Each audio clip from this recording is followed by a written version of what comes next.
All right, what is going on, everybody? Welcome back to another day of SaberSim's DFS office hours. Today is Monday, December 29th of 2025. Looking ahead here, we have some Monday night football action between the Rams and the Falcons. We have a 10-game NBA main slate, and then we also have an 11-game NHL slate with a college football showdown already underway. So, good luck to all of you playing some DFS. For those of you who are new here, welcome. My name is Andrew, one of the coaches over here at SaberSim. This is a show where we go over how to use the SaberSim app, answer any and all DFS-related questions, get your questions in one of three ways here. First off, send us an email, support@sabersim.com. Second, post it live in the YouTube chat. Third way, post it in the office hours channel in our Discord server. If you're not in our Discord and want to get access to that channel, there is a link in the description of this video. You also get access to our similar channels, individual sport channels, and you get access to the rest of the SaberSim team. Just can't say enough good things about the Discord. But with that said, we do this show Monday through Friday, 4 p.m. Eastern, and then we do the show on Saturdays at 12:30 p.m. Eastern. Tune in any one of those days to get your questions answered. As far as this week goes with New Year's, we will be having shows Monday through Wednesday. So no show from Thursday on through the rest of the week, and we will be back the following week. So that is the schedule for this week. With that said, let's get SaberSim pulled up. Why don't we get this showdown up on the screen? Had a couple of questions come in prior to the show. So we will start there and then just kind of see where we go from there. So going to get these queued up. And it looks like we have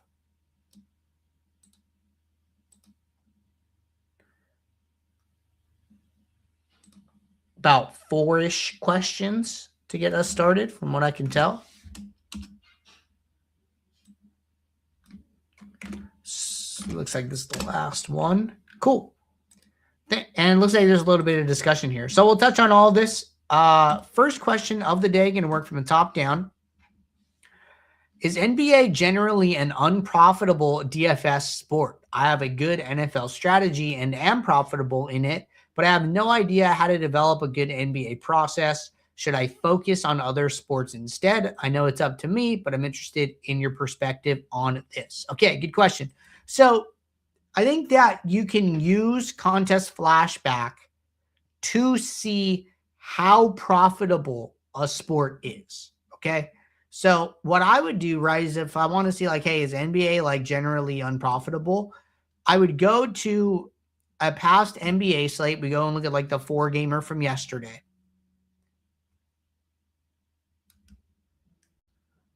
And then I would just go and look at something like the flagship contest, even if you didn't play it, like if that's not in your selection mix, that's okay. Okay, you come in here. All right, we want to look at people who are maxing it. We want to sort by sim ROI. What are some of the highest achievable sim ROIs in this contest, right? This contest is like a little bit different. This is a Sunday main slate. These are like usually a little bit smaller. But we still see, sim ROIs in the high double-digit range. We don't see that many positive maxers on a Sunday. This contest is a little bit smaller. Only 35 effective entrants, probably has something to do with it. But this is what I would be looking at, right? Okay, hey, how many positive maxers are there? What are the achievable sim ROIs according to flashback?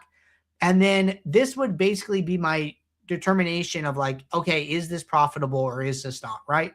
This looks like even on a Sunday, DFS is profitable with smaller lobbies altogether.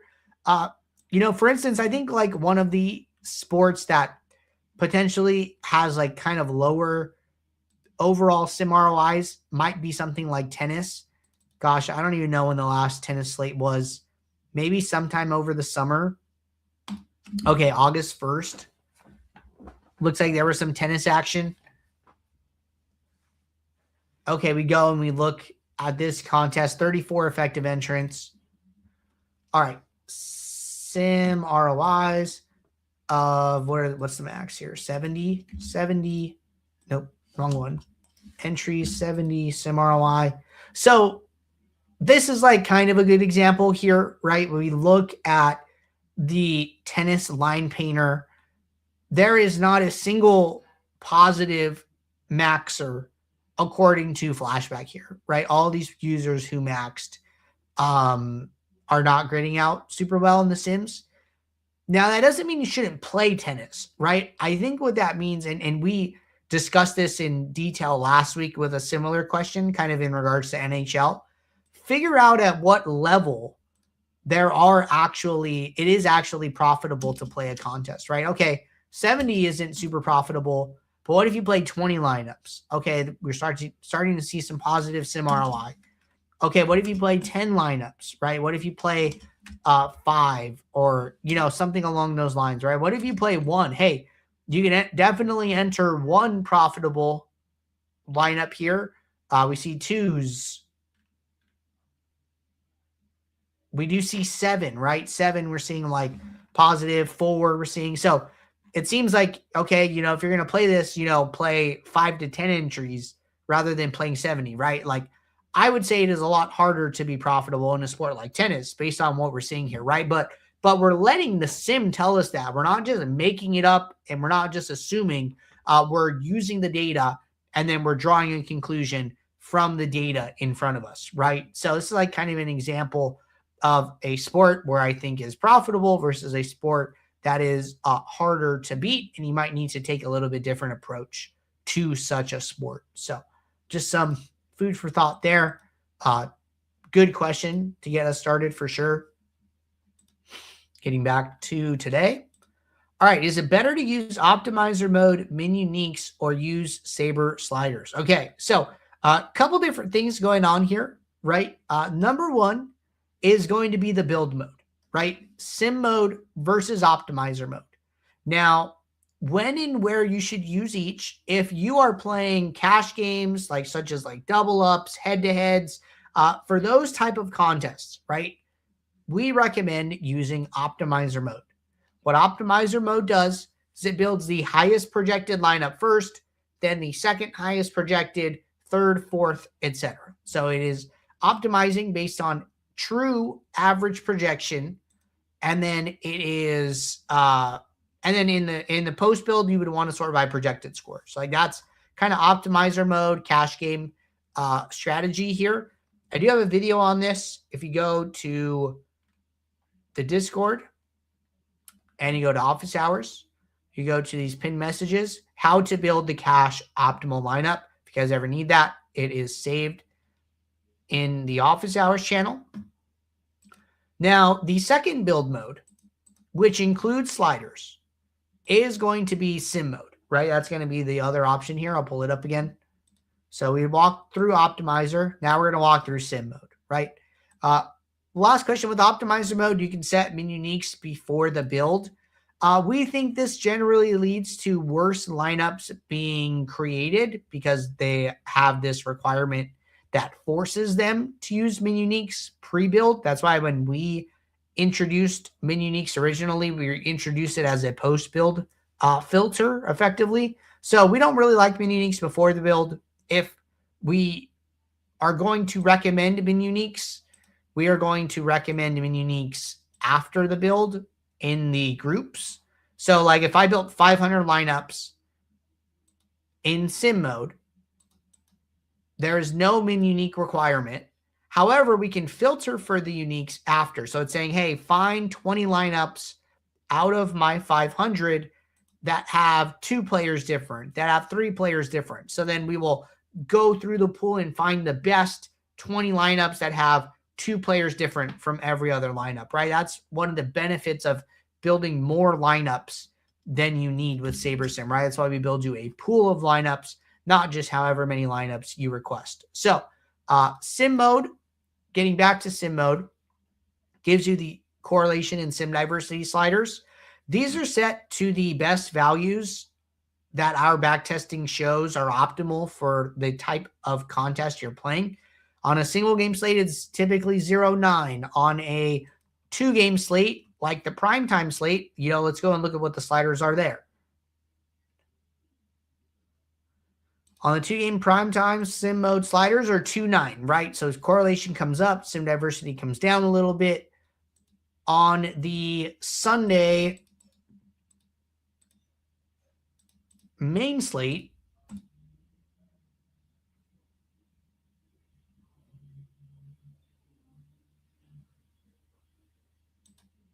and we'll go to a build. Sliders were 5-8, right? Sliders are changing all the time based on the number of games on the slate. I think 10 plus games, the sliders are 6-7 here, right? So correlation goes up one more, sim diversity comes down one more, and you'll see this vary all across the board, right? So sliders are changing based on the number of games on the slate. We recommend sim mode for GPPs, such as like tournaments, you know, the Millie Maker, the $1.20 max, the $3.20 max, all those guaranteed prize pool contests is when we would say, hey, it is better to use sim mode. So those are kind of sim mode, optimizer mode, sliders, min uniques. Feel like we kind of touched on all the things that you asked about, but if there's any follow-up, just let me know. All right, next question. How do I download a CSV of contest flashback results data? So this used to not be available at all.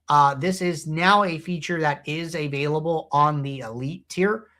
So we have starter, ultimate, which are like our main ones. And then we have an elite tier, which is a yearly subscription that we sell. We've only sold it twice, each on the last 2 Black Fridays. So we sold it on this Black Friday. We launched it originally for the first time on the Black Friday before. If you're interested in getting access to that data, send an email to support@sabersim.com and we can walk you through what your options are. But that is specifically an elite feature at this time. All right, next question. If you're playing a $27 winner-take-all contest with 21 total entries, under what circumstances would you diversify with Portfolio Plus, Min Uniques 1 sorted by projection, or Optimizer mode sorted by projection? Would the number/type of additional contests and the lineups you're playing affect this? Okay, good question. So let's see who this came from. This came from Infamous Quarter, who looks like they're on the Ultimate subscription. So number one, what I would do, right, is I would make sure in your contest tab that when you load a contest and it is not in our sim database, which I do not think, so all these contests that you see by default, these are all the contests that we pull in automatically, right? Even if I just sorted by fee here, we do have a $27 booster contest, right? But this does not sound like the contest you described. So what would happen when you upload your entries and it includes this $27 21-man contest that is not in our database, is it would come through with like a green highlight, basically indicating like, hey, we don't have all of the information on this contest. In that case, what you want to do is you want to come over here and you want to fill out all of this contest information. Hey, put in it. What will happen is it will default to a 100-man winner take all. That is what will happen here. You will see something like this, but it'll be green. It'll say 100 entrants, 100% to first, 1% cash, and it'll look like a single entry. I would fill in all this data. Okay, hey, my contest has 21 entries. Percent to first is 100.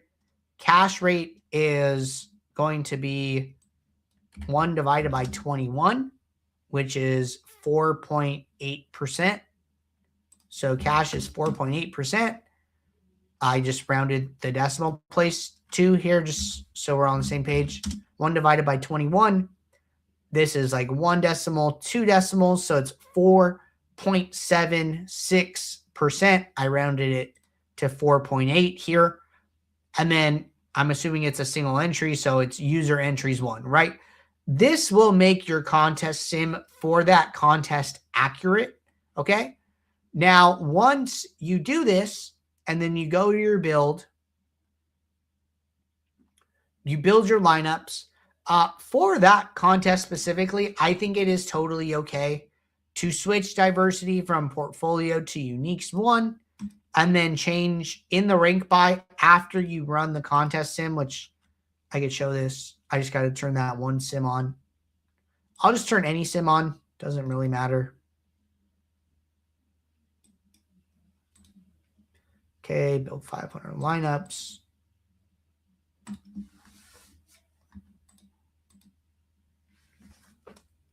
So we're going to run these lineups, and then we are going to run the contest sim.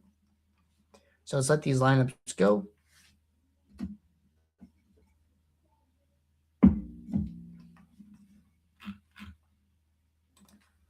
right, lineups are finished. The contest sim is running.